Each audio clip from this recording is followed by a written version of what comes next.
Я Гульнара Абдуллаева, историк, публицист. Я освещаю события, происходившие в эпоху Крымского ханства.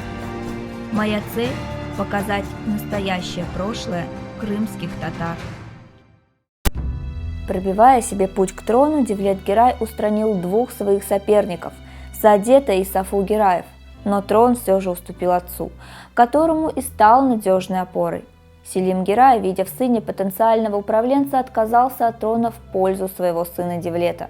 2 марта 1699 года Девлет-Герай впервые был избран ханом.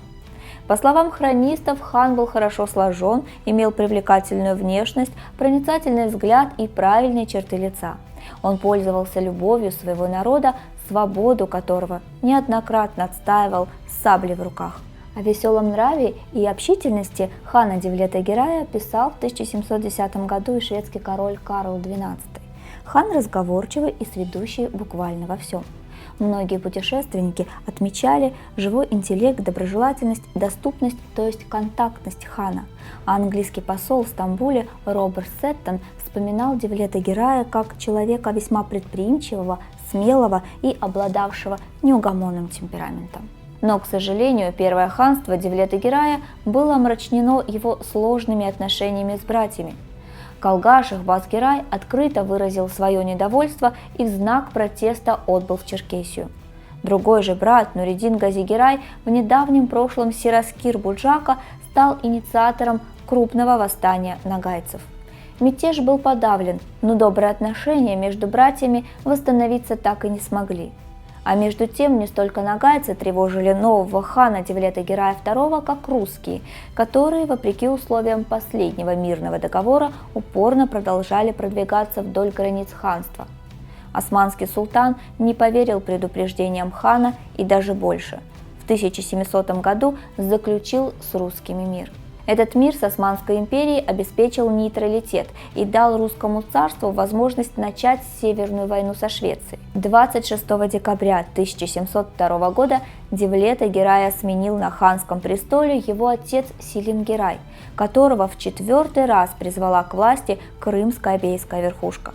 Эта неожиданная смена власти произошла потому, что Девлет якобы открыто выражал недовольство внешней политикой своих соседей османов и не скрывал своего предвзятого отношения к султанскому двору.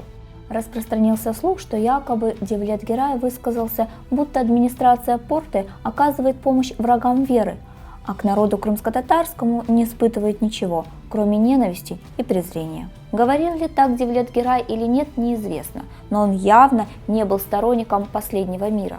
Будучи дальновидным политиком, он знал, что от этого союза с русским государством ничего хорошего ни Крымскому ханству, ни Османской империи не будет. Подобные настроения хана и его сторонников доходили до султанского двора и изрядно раздражали правительственную верхушку Стамбула. Но за неимением возможности удалить из Крыма хана в Порте воспользовались действенным методом. А именно, перед османскими эмиссарами была поставлена задача найти повод и спровоцировать нагайские восстания и мятежи в провинциях Крымского ханства. На этот раз хан не смог усмирить своих подданных, а крымские беи, как правильно рассчитала Порта, очень скоро выразили недовольство Девлету-Гераю и призвали на ханский престол прежнего хана.